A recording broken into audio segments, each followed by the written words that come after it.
Oi pessoal, tudo bem? Vamos continuar lendo o livro Paulo e Estevão, esse livro que conta a vida do profeta, do apóstolo dos gentios, Paulo de Tarso, quando ele ainda era Saulo de Tarso. Esse livro que se passa ali entre 34 e 64 depois de Cristo, foi escrito por Chico Xavier, psicografado por Chico Xavier, ditado pelo Espírito Emmanuel, faz parte daquela série de livros chamados de romances de Emmanuel, e Chico Xavier disse que dele e de Emmanuel é o preferido dele.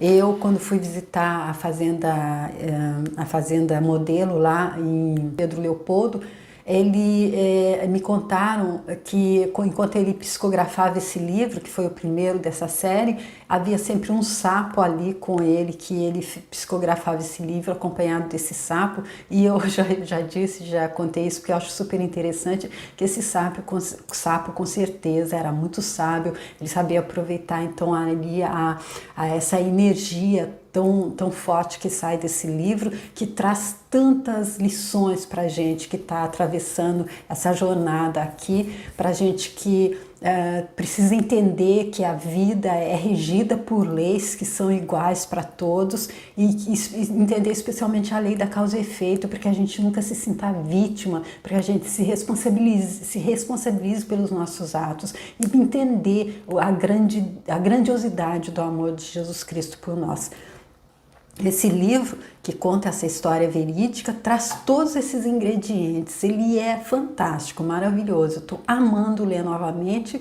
E no último capítulo, foi um capítulo bem triste, que foi o capítulo que a gente trouxe ontem, então, que foi a morte de Estevão, que foi exatamente a morte de Estevão apedrejado por ordem de Saulo de Tarso, que foi quem presidiu então a cerimônia. Coincidiu exatamente com o dia em que ele convidou a noiva dele, que era Abigail, irmã de Estevão, mas que ele não sabia, para visitá-lo em Jerusalém, para conhecer Jerusalém, quando ela ia conhecer a irmã dele, que depois iria ter com os pais dele em Tarso, e aí ele iria falar dela então para os pais dele, para que eles pudessem se organizar então a cerimônia nupcial. Mas quando foi a surpresa triste para ele, que quando no final da depredação, quando Estevão estava quase morto, Abigail chegou, porque ela pediu para ir só, ele disse a Abigail que gostaria que ela acompanhasse toda a cerimônia. Ela pediu então, se fosse possível, que ela chegasse só no final. E quando ela chegou, ela reconheceu em Estevão seu irmão Gesiel, o irmão amado dela, Gesiel, a quem ela tanto pedia a Saulo para buscar, para descobrir onde ele estava. Ela queria muito participar ao irmão, que ela estava noiva de Saulo, que ela iria se casar com ele, constituir família com ele. E quando ela percebeu, então, era essa pessoa a quem Saulo de Tarso direcionava tamanho rancor, tamanha a raiva, que fez com que ele então o condenasse à morte pela depredação, porque ele estava de acordo com a visão, com o entendimento de Saulo, então sendo alguém que estava falando contra a lei mosaica, que estava então pondo em perigo a lei mosaica, o que ele não poderia deixar acontecer. E aí, quando ela consegue falar ainda nos últimos minutos de vida de Estevão, ela consegue que Saulo deixe que ele se aproxime, e ele fala de Jesus Cristo para ela, e ela pensa depois, quando Saulo diz que não vai poder continuar, que eles não vão mais poder casar, porque ele jamais poderia se casar com a irmã da pessoa a quem ele condenou à morte, a irmã do inimigo dele. Então ela pensa, ela fica tão totalmente decepcionada, mas ela pensa que ela começa a se sentir atraída por esse Jesus que era desconhecido por ela, mas ela pensa, se ele ensinou o irmão dela a bem querer os próprios verdugos, porque ele disse que não tinha, Estevão disse que não tinha raiva de Saulo, e desejou que Jesus Cristo abençoasse a união deles, e disse a ela para ser uma esposa fiel a Saulo, mas ainda assim Saulo não quis continuar o compromisso. Então ela pensa, se esse Jesus ensinou Saulo, meu irmão Gesiel, a bem querer os próprios verdugos, o que ele não reservaria, pois, ao meu coração sedento de carinho e de paz. Mas depois ela voltou então para a estrada de Jope, para a casa de Zacarias, e Ruth, e ali quando ela já chegou com febre altíssima e já chegou muito abalada por tudo que tinha acontecido. E aí então isso tudo aconteceu no capítulo 8, no capítulo anterior, e aqui vem então o 9º capítulo, que é Abigail cristã. Desde o martírio de Estevão, agravara-se em Jerusalém o movimento de perseguição a todos os discípulos ou simpatizantes do caminho, como se fora tocado de verdadeira alucinação, ao substituir Gamaliel nas funções religiosas mais importantes da cidade. Saulo de Tarso deixava-se fascinar por sugestões de fanatismo cruel. Impiedosas devassas foram ordenadas a respeito de todas as famílias que revelassem inclinação e simpatia pelas ideias do Messias Nazareno. A igreja modesta, onde a bondade de Pedro prosseguia socorrendo os mais desgraçados, era rigorosamente guardada por soldados com ordem de impedir as prédicas que representavam o brando consolo dos infelizes. Obcecado pela ideia de resguardar o patrimônio farisaico, o moço tarsense entregava-se aos maiores desmandos e tiranias.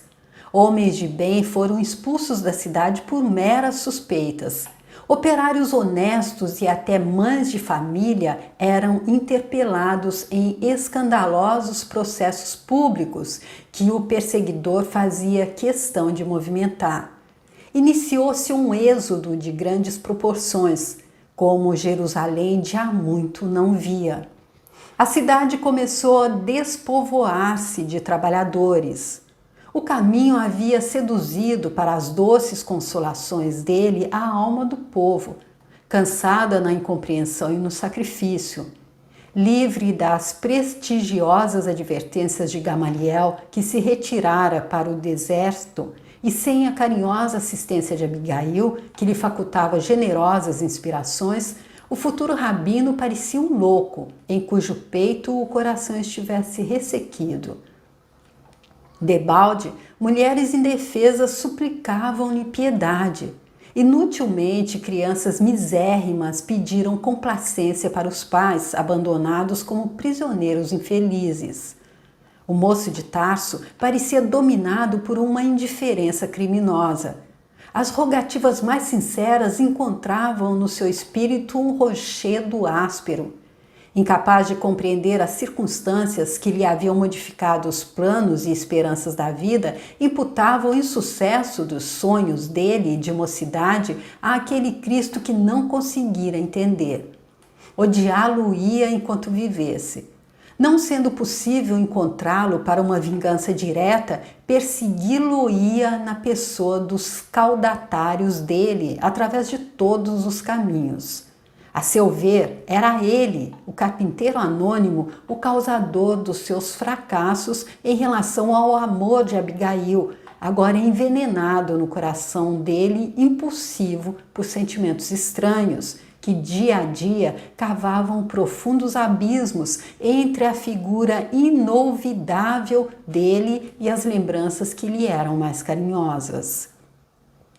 Não mais voltara à casa de Zacarias, e embora os amigos da estrada de Jope insistissem por suas notícias, mantinha-se irredutível no círculo do egoísmo sufocante dele.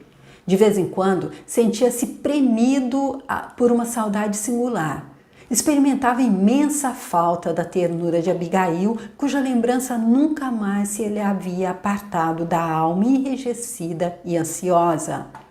Mulher alguma poderia substituí-la no carinho do coração dele. Entre angústias extremas, recordava a agonia de Estevão, a invejável paz de consciência dele, as palavras de amor e de perdão. Em seguida, via a noiva genuflexa, implorando-lhe amparo, com um clarão de generosidade nos olhos súplices. Jamais esqueceria aquela prece angustiada e comovedora que ela fizera ao abraçar o irmão nos derradeiros instantes de vida. Não obstante a perseguição cruel que o transformara em mola central de todas as atividades contra a igreja humilde do caminho, Saulo sentia que as necessidades espirituais se multiplicavam no espírito sedento de consolação. 8 meses de lutas incessantes passaram sobre a morte de Estevão, quando o moço tarcense, capitulando ante a saudade e o amor que lhe dominavam a alma, resolveu rever a paisagem florida da estrada de Jope, onde, por certo, reconquistaria o afeto de Abigail, de maneira a reorganizarem todos os projetos de um futuro ditoso. Tomou o carro minúsculo com o coração opresso. Quantas hesitações não vencera para retornar à antiga situação, humilhando a vaidade de homem convencionalista e inflexível. A luz crepuscular enchia a natureza de reflexos de ouro fulgurante. Aquele céu muito azul, a verdura agreste, as brisas caridosas da tarde eram os mesmos. Sentia-se reviver. Sonhos e esperanças continuavam também intangíveis. E refletia na melhor maneira de reaver a dedicação da mulher escolhida, sem humilhação para a vaidade dele. Contar-lhe-ia a desesperação, diria das suas insônias, da continuidade do imenso amor que nenhuma circunstância conseguira destruir. Embora mantivesse firme o propósito de omitir toda e qualquer alusão ao carpinteiro de Nazaré, falaria a Abigail do remorso por não lhe haver estendido mãos amigas no instante em que todas as esperanças da alma feminina dela se haviam abalado ante o imprevisto da morte dolorosa do irmão em circunstâncias tão amargas. Esclareceria os detalhes dos sentimentos dele. Havia de referir-se à recordação indelével da prece angustiosa e ardente dela quando Estevão penetrava os umbrais da morte.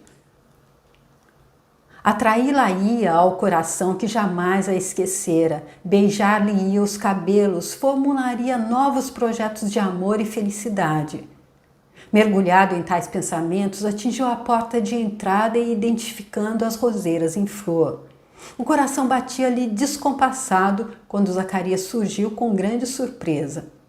Um abraço demorado assinalou o reencontro. Abigail foi objeto de sua primeira interrogação. Com estranheza notou que Zacarias entristeceu. Pensei que alguns de teus amigos já te houvessem levado a desagradável notícia. Começou dizendo, enquanto o jovem buscava ouvi-lo ansioso. Abigail, há mais de 4 meses, adoeceu dos pulmões e, para falar com franqueza, não temos qualquer esperança. Saulo fizera-se lívido. Logo depois que voltou precipitadamente de Jerusalém, esteve mais de 1 mês entre a vida e a morte. Em vão nos esforçamos, eu e Ruth, para restituir-lhe o viço e as cores da juventude. A pobrezinha entrou a definhar e em pouco tempo acamou-se abatida. Solicitei tua presença com ansiedade, a fim de resolvermos o possível em benefício dela, mas não apareceste. Parecia-me que um ambiente novo lhe proporcionaria o restabelecimento da saúde, mas faltaram-me os recursos para uma iniciativa mais ampla, tal como se impunha. Mas Abigail fez alguma queixa a meu respeito? Perguntou Saulo aflito. De modo algum. Aliás, o regresso inesperado de Jerusalém, a enfermidade súbita e teu injustificável afastamento desta casa eram de modo a causar-nos dúvidas e receios. Mas logo se verificaram melhoras positivas após o período mais agudo da febre e ela nos tranquilizou a respeito. Explicou a necessidade da tua ausência, disse estar ciente dos teus muitos afazeres e encargos políticos. Referiu-se com gratidão ao acolhimento que lhe dispensaram teus parentes e, quando Ruth, para confortá-la, qualifica de ingrato o teu procedimento, Abigail é sempre a primeira a defender-te. Saulo quis dizer alguma coisa enquanto Zacarias fazia uma pausa, mas nada lhe ocorreu à mente.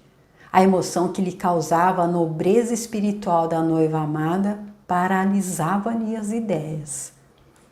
Apesar do seu esforço para tranquilizar-nos, continuava o marido de Ruth, temos a impressão de que nossa filha adotiva se encontra dominada por desgostos profundos que procura ocultar. Enquanto podia andar, visitava os pessegueiros à mesma hora em que costumava fazê-lo contigo.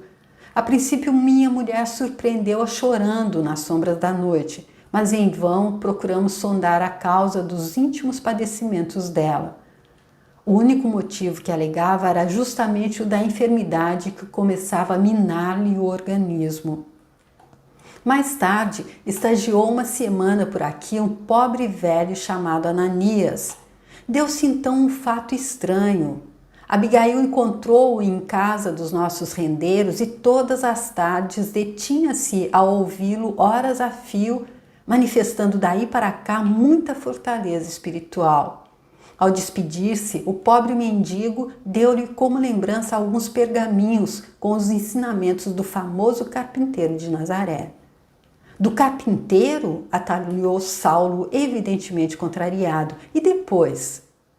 Tornou-se dedicada leitora do chamado Evangelho dos Galileus.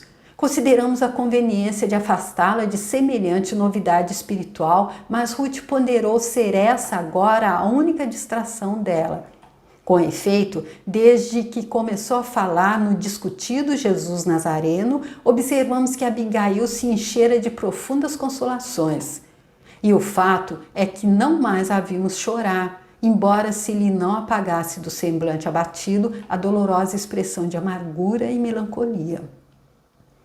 Sua conversação daí por diante parece haver adquirido inspirações diferentes. A dor transformou-se-lhe em confortadora expressão de alegria íntima.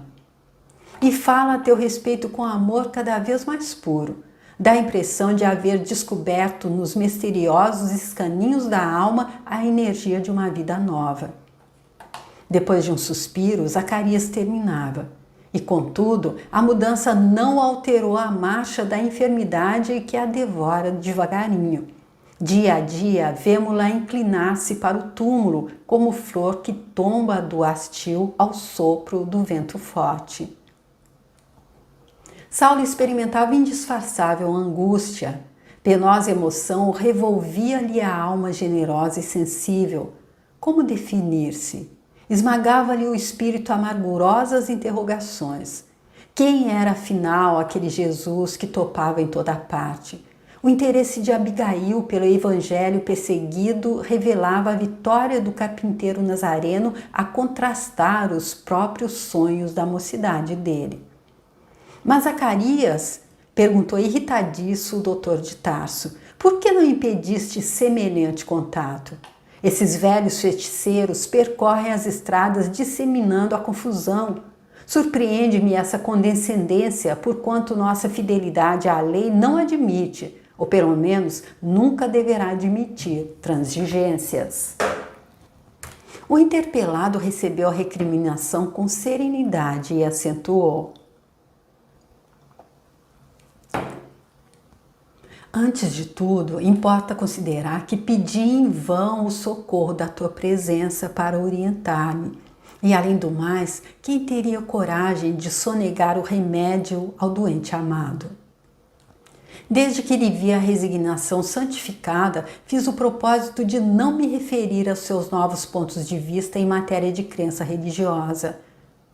E como Saulo estivesse engolfado em profunda cisma, sem saber o que responder, o bom homem rematou: vem comigo, verás com os próprios olhos. O rapaz seguiu-lhe os passos, cambaleando. As ideias baralhavam-se-lhe no cérebro dolorido.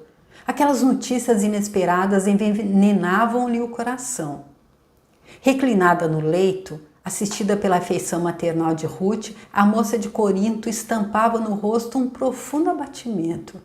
Muito magra, a epiderme adquirira a cor do marfim, mas o olhar lúcido denotava absoluta calma espiritual. Carinhosa serenidade estampava-se-lhe na fisionomia entristecida. De vez em quando renovava-se a dispneia com prolongada aflição, voltando-se então para a janela aberta, como se dali esperasse remédio ao cansaço dela, através das brisas frescas que chegavam do seio generoso da natureza. Ao vê-la, Saulo não dissimulou seu espanto. A jovem, por sua vez, recebendo a jubilosa surpresa, tornou-se de sincera e transbordante alegria. Saudações afetuosas se trocaram entre ambos, enquanto os olhos traduziam a saudade angustiosa com que haviam esperado aquele momento. O futuro rabino acariciou-lhe as mãos mimosas que pareciam agora modeladas em cera translúcida. Falaram da esperança que os alentara constante antes do reencontro. Notando que eles desejavam ficar sós para confidenciar mais à vontade, Zacarias e Ruth retiraram-se discretamente. Abigail, exclamou Saulo, comovidíssimo, logo que se viram a sós.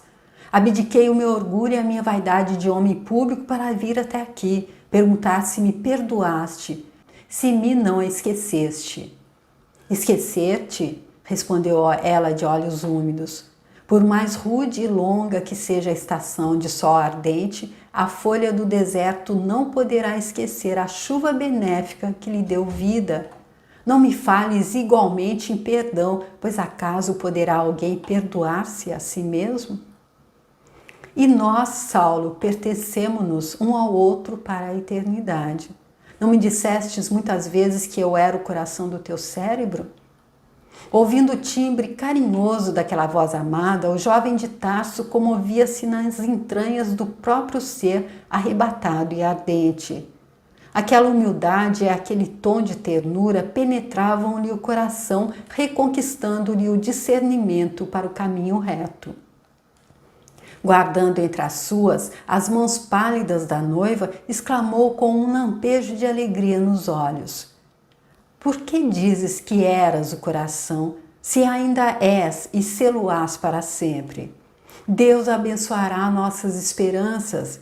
Realizemos nosso ideal. Voltei para elevar-te comigo. Teremos um lar, serás nele a rainha. Dominada por indefinível alegria, a noiva que o contemplava com lágrimas murmurou: desconfio, Saulo, que os lares da terra não foram feitos para nós. Deus sabe quanto desejei ardentemente ser a mãe carinhosa dos teus filhos.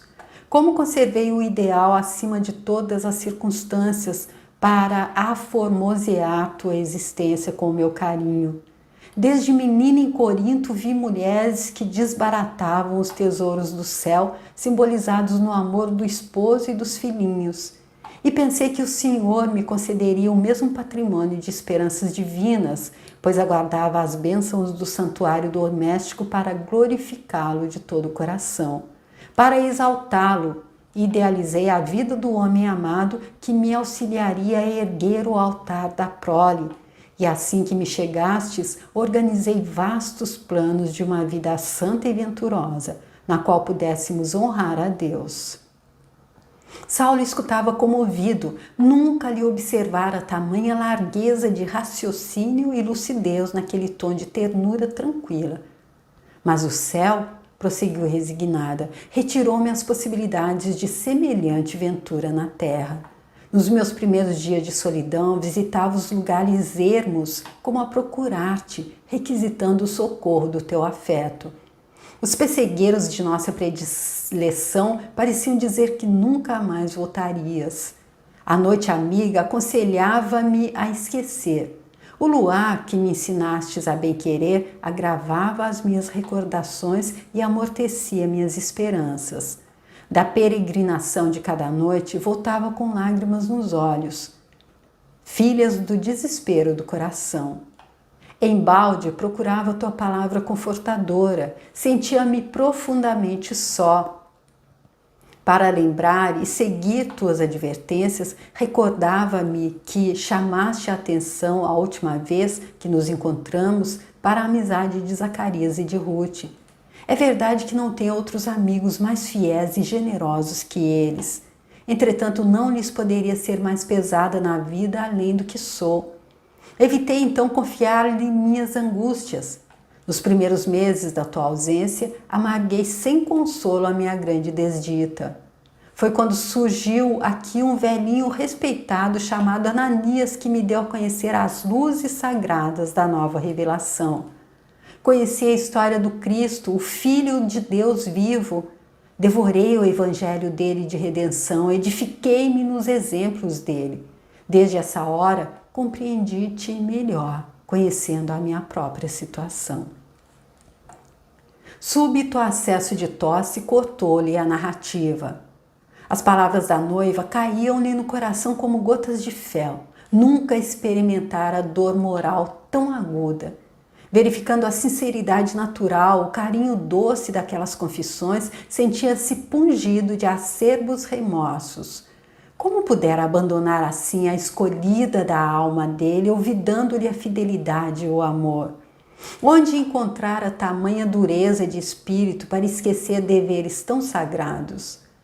Agora vinha encontrá-la exânime, desiludida de realizar na terra os sonhos da juventude. Além de tudo, o carpinteiro odiado parecia tomar-lhe o lugar no coração da noiva adorada. Naquele momento, não experimentava apenas o desejo de lhe arrasar a doutrina e os adeptos, mas sentia ciúmes dele na alma caprichosa. De que poderes podia dispor um nazareno obscuro e martirizado na cruz para conquistar os sentimentos mais puros da noiva carinhosa?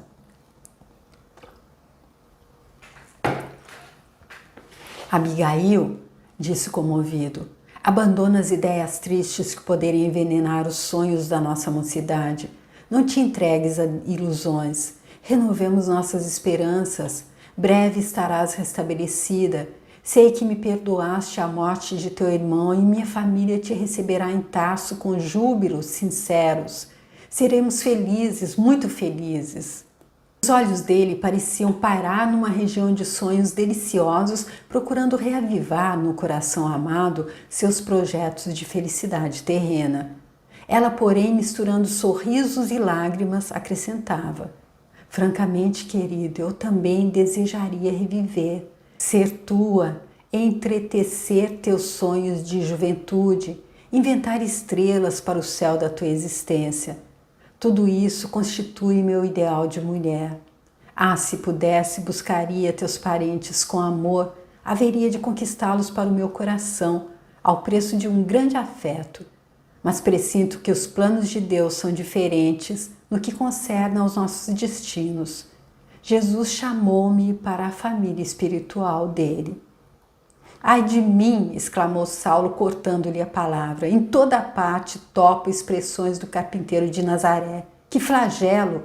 Não repita semelhante coisa. Deus não seria justo se te sequestrasse ao meu afeto. Quem poderia então, como esse Cristo, interpor-se aos nossos votos? Mas Abigail fixou-o com um gesto súplice e falou: Saulo, de que nos valeria a desesperação? Não será melhor inclinarmos-nos com paciência aos sagrados desígnios? Não alimentemos dúvidas prejudiciais. Este leito é de meditação e de morte.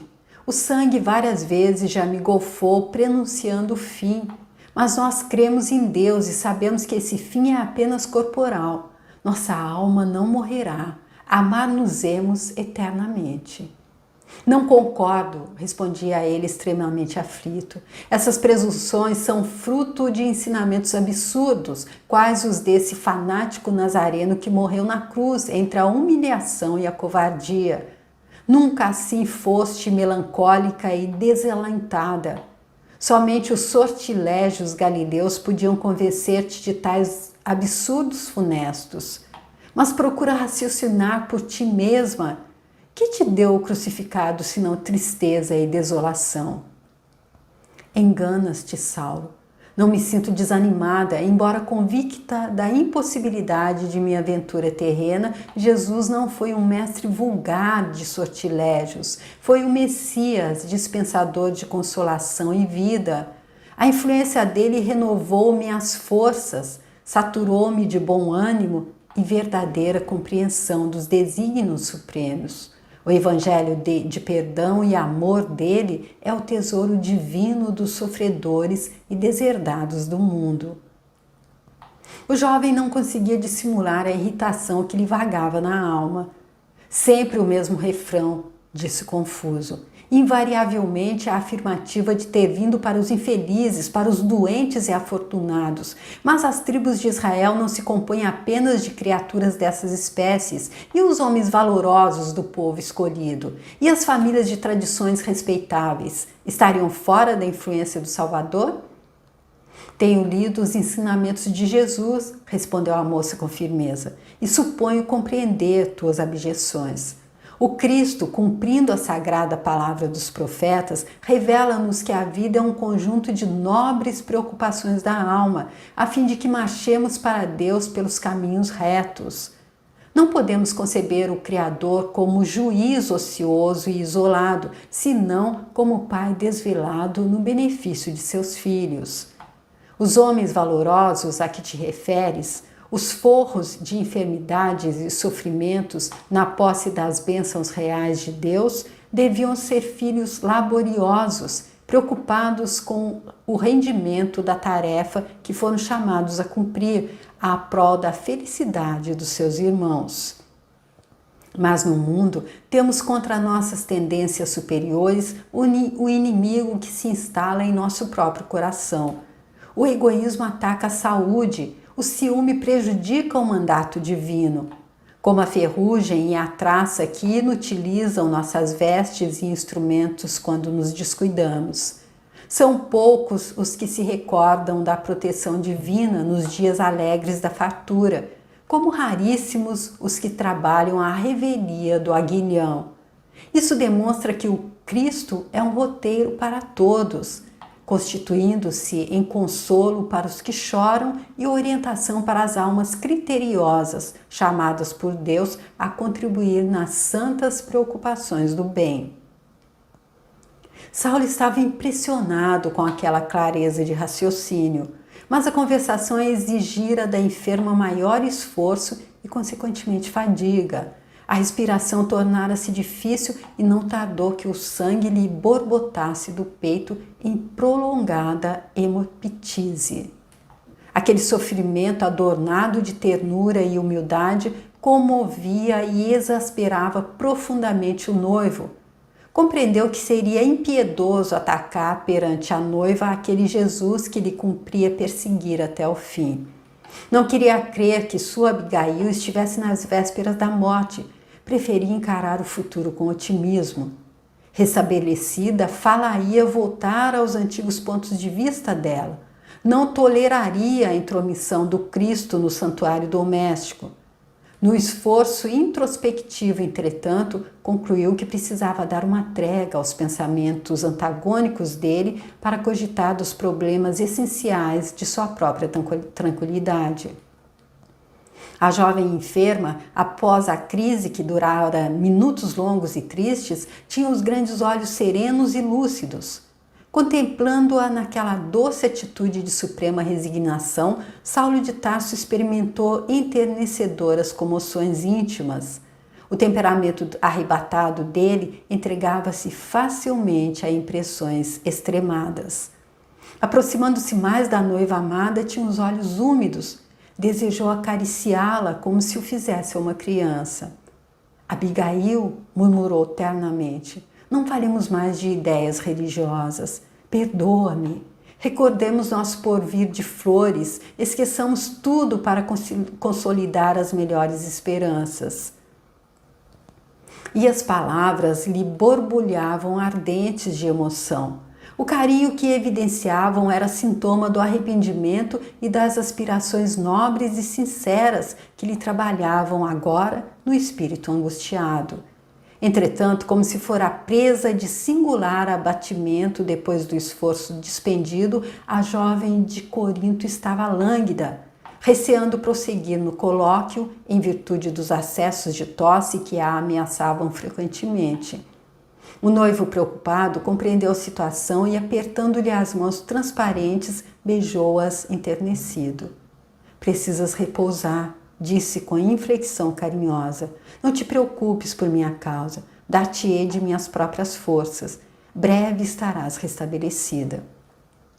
E depois de envolvê-la num olhar cheio de gratidão e infinita ternura, arrematava: voltarei a ver-te todas as noites que possa afastar-me de Jerusalém, e logo que puderes voltaremos a ver o luar lá no jardim, para que a natureza abençoe os nossos sonhos sob as vistas de Deus. Sim, Saulo, disse pausadamente, Jesus nos concederá o melhor. De qualquer modo, no entanto, estarás no meu coração, sempre, sempre. O doutor da lei ia despedir-se, mas refletiu que a noiva nada lhe dissera com referência ao irmão. A generosidade daquele silêncio impressionava-o. Preferia ser acusado e discutir o feito com suas penosas circunstâncias para que também se justificasse. Mas em vez de reprimendas, encontrava carícias.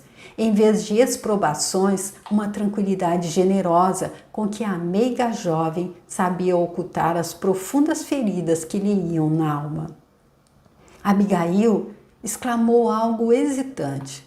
Antes de partir, quisera saber francamente se me desculpastes pela morte de Estevão. Nunca mais pude falar-te das contingências que me levaram a tão triste desfecho. No entanto, estou convicto de que tua bondade olvidou minha falta. Por que te recordas disso? Respondeu-lhe, esforçando-se por manter a voz firme e clara.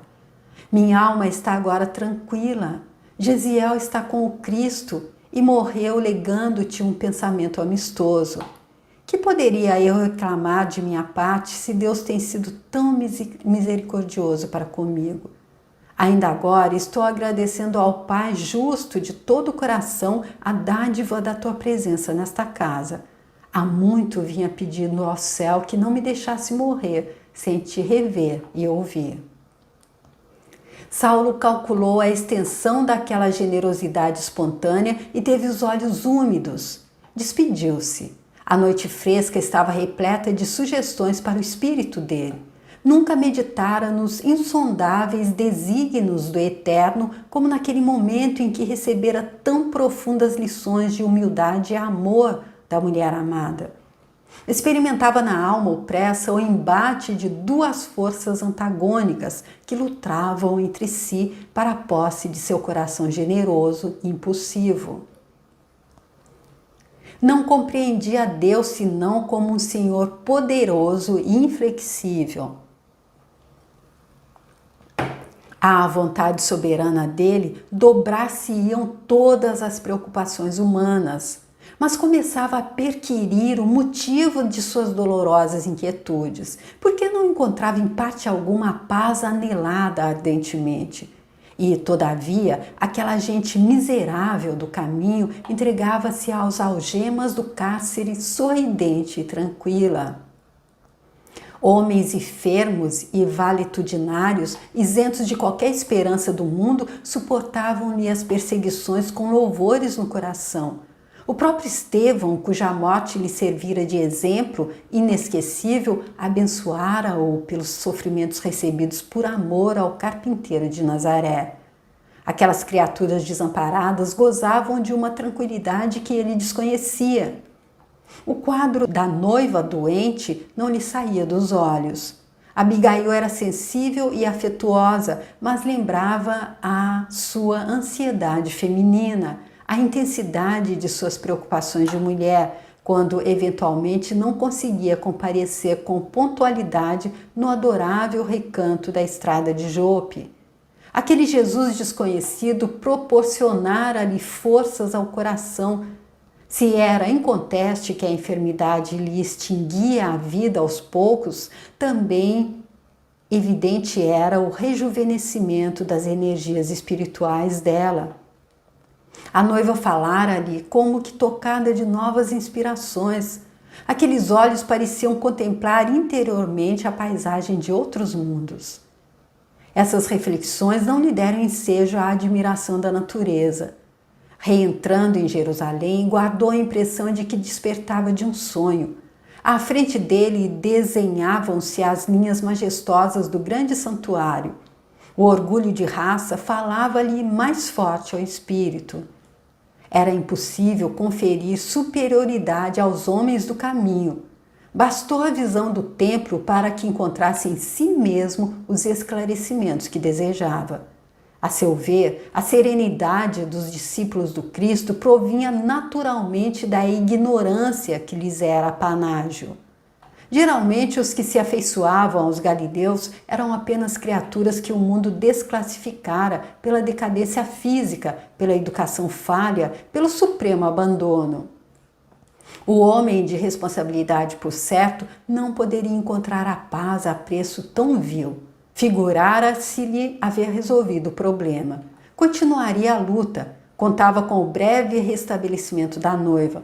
Logo que possível, desposaria Abigail e com facilidade dissuadi-la-ia dos fantasiosos quão perigosos engodos daqueles ensinamentos condenados.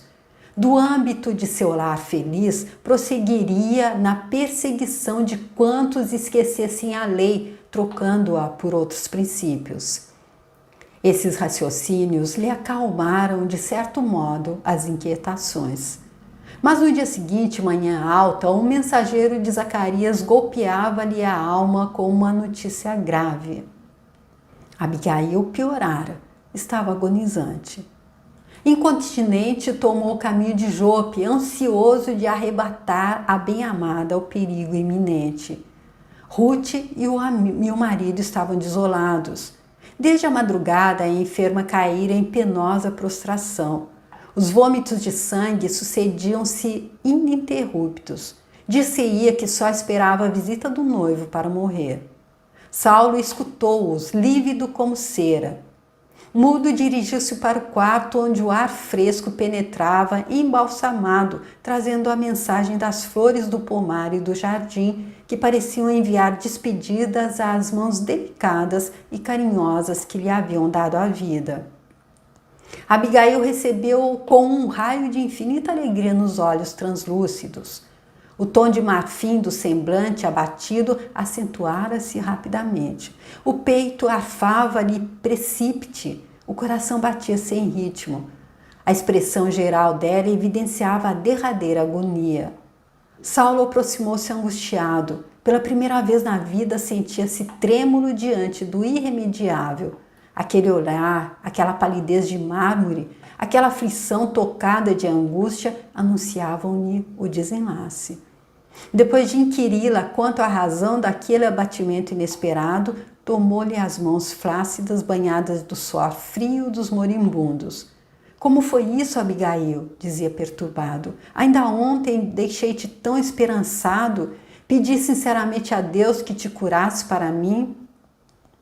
Extremamente sensibilizados, Zacarias e a mulher dele afastaram-se. Vendo que a noiva tinha imensa dificuldade em expor as últimas ideias, Saulo ajoelhou-se ao lado dela, cobriu-lhe as mãos de beijos ardentes. A agonia dolorosa parecia-se-lhe o sofrimento injustificável que o céu houvera enviado a um anjo. Ele, que trazia o espírito ressecado pela hermenêutica das leis humanas, sentiu que chorava intensamente pela primeira vez. Lendo-lhe a sensibilidade através das lágrimas que lhe desciam silenciosamente dos olhos, Abigail esboçou um gesto de carinho com dificuldade infinita. Conhecia Saulo e comprovara-lhe a rigidez do caráter. Aquele pranto revelava o calvário íntimo do bem-amado, mas demonstrava igualmente o alvorecer de uma vida nova para o espírito dele. Não chore, Saulo, murmurou dificilmente. A morte não é o fim de tudo. Quero-te comigo em toda a vida, replicou o rapaz desfeito em lágrimas. E contudo é preciso morrer para vivermos verdadeiramente, acrescentava a agonizante, cortando as palavras com a respiração opressa. Jesus nos ensinou que a semente caindo na terra fica só, mas se morrer dá muitos frutos. Não te rebeles contra os desígnios supremos que me arrebatam do teu convívio material. Se nos uníssemos pelo matrimônio, talvez tivéssemos muitas alegrias. Teríamos um lar com nossos filhos, mas destruindo nossas esperanças de uma felicidade passageira na terra, Deus nos multiplica os sonhos generosos. Enquanto esperamos a união indissolúvel, auxiliar-te-ei de onde estiver e te consagrarás ao eterno em esforços sublimes e redentores. Via-se que a agonizante movimentava recursos supremos para pronunciar as derradeiras palavras. Quem te deu semelhante ideias? Perguntou o jovem ralado de angústia. Esta noite, depois que partiste, senti que alguém se aproximava enchendo o quarto de luz. Era Gesiel que vinha a ver-me. Ao avistá-lo, lembrei-me de Jesus no inefável mistério da ressurreição dele. Anunciou-me que Deus santificava nossos propósitos de ventura, mas que eu seria levada ainda hoje à vida espiritual. Ensinou-me a quebrar o egoísmo de minha alma, encheu-me de bom ânimo e trouxe-me a grata nova de que Jesus ama-te muito, tem esperanças em ti. Refleti então que seria útil entregar-me a jubilosa às mãos da morte, pois quem sabe se ficasse no mundo não iria perturbar a missão que o Salvador te destinou. Gesiel afirmou que nós te ajudaremos de um plano mais alto. Por que então deixarei de ser tua companheira? Seguirei teus passos no caminho, levar-te-ei onde se encontrem nossos irmãos do mundo em abandono, auxiliarei teus raciocínios a descobrir sempre a verdade. Ainda não aceitastes o Evangelho, mas Jesus é bom e terá algum meio de nos unir os pensamentos na verdadeira compreensão. O esforço da moribunda havia sido imenso. A voz extinguira-se-lhe na garganta. Dos olhos dela, profundamente lúcido, as lágrimas corriam abundantes. Abigail, Abigail, gritava Saulo desesperado. Mas após longos minutos de angustiosa ansiedade, ela dizia num arranco supremo: Gesiel já veio buscar-me. Instintivamente, Saulo compreendeu que era chegado o momento fatal. Em vão chamou pela moribunda, cujos olhos se empanavam. Debalde lhe beijou as mãos geladas, agora cobertas de um palor de neve translúcida. Como louco, gritou por Zacarias e Ruth. Esta, soluçante, desfeita em pranto, abraçou-se a Abigail, que desde a morte do filho resumia todo o seu tesouro maternal. A agonizante fixou o olhar respectivamente em cada um, como a evidenciar amoroso agradecimento. Depois, uma só lágrima silenciosa foi o último adeus dela. Do jardim próximo chegavam perfumes brandos, o céu crepuscular tonalizava-se de nuvens aurifulgentes, enquanto os pássaros, em recolhida, cruzavam os ares alegremente. Pesada amargura abatera-se sobre a mansão da estrada de Jope. Alara-se ao céu a filha dileta, a noiva amada, a amiga carinhosa das flores e dos passarinhos. Saulo de Tarso ali se deixou ficar mudo, estarrecido, enquanto Ruth, lavada em lágrimas, cobria de rosas a morta adorada que parecia dormir. Então aqui é o final desse 9º capítulo, que foi então, culminou com a morte de Abigail, que antes disso então foi tocada, entendeu a mensagem de Jesus Cristo e de alguma forma tentou passar essa mensagem a Saulo, que, como ela disse, já foi tocado aqui por esse pranto que ele derramou quando ele viu então que os planos dele novamente não, aquele plano de que ela sararia, que seria possível ainda tê-la como esposa, como companheira, mãe dos filhos dele, e isso não aconteceria. E ela disse então que Jesus é bom e terá algum meio de nos unir os pensamentos na verdadeira compreensão. Então agora esse baque aqui para Saulo, que por enquanto ainda não conseguiu entender, ainda não conseguiu aceitar o Evangelho, ainda classifica Jesus Cristo de o carpinteiro e não entende porque as pessoas que estão com ele têm tanta serenidade, tanta paz de espírito, e ele não tem. Ele que acredita nesse Deus então ciumento e vingativo, que tem a lei do olho por olho, dente por dente, e que não pensa muito nos menos favorecidos. Então ele fica aqui agora, então, dessa forma, com mais esse baque na vida dele, que a vida é dessa forma, ela vem nos trazendo, às vezes é preciso nos sacudir para que a gente acorde para o que é a verdade de Jesus Cristo. E esse livro escrito há tanto tempo, tão atual, essa mensagem grandiosa, com esse exemplo incrível aqui, de por onde, qual caminho prosseguir. Sigamos então o exemplo de Jesus Cristo, que nos amou da forma mais grandiosa que podia, dando a vida para nos salvar, dando a vida de uma forma tão abnegada, e o ensinamento dele, amai-vos uns aos outros como eu vos amei. É só pensar em como ele nos amou, que a gente entende que ele também mandou essa história, desvelou essa história para ver se a gente entende, sem precisar ter tantos baques, apanhar tanto da vida, o que quando a gente vê alguém apanhando, com certeza não é porque Deus esqueceu dessa pessoa, não é porque Deus não gosta dessa pessoa, não é porque Deus está distraído, é ciumento e vingativo e está punindo, exatamente o contrário, é porque Deus nos ama com todas as forças e não vai perder um só de nós. É por isso que a vida tem que nos acordar de vez em quando com um balde de água gelada na cara, que vai nos fazer muito mal, para a gente poder entender e voltar para o caminho da luz. Então, Saulo está quase chegando lá, onde ele reverte, então, e é como se fosse uma coisa mesmo de reencarnação. Morre Saulo, nasce Paulo, e aí ele começa ele começa a colher tudo aquilo que ele plantou, e aí a gente vai ver o que vai acontecer então no próximo capítulo, que é o 10º capítulo, no caminho de Damasco. Então, gente, eu espero que vocês estejam curtindo tanto esse livro como eu estou curtindo ler, que vocês estejam bebendo esses ensinamentos, aprendendo com ele, e que no final dele todos nós tenhamos saído mais fortalecidos na nossa fé, na nossa esperança e na nossa confiança em Jesus Cristo. Muito obrigada a Chico Xavier e Emmanuel, que proporcionou através desse livro, todo esse entendimento, todas essas possibilidades para a gente. Então, eu agradeço muito vocês que vieram comigo até aqui, espero contar com vocês para a continuação desse livro grandioso. Até o próximo vídeo, então. Obrigada, tchau.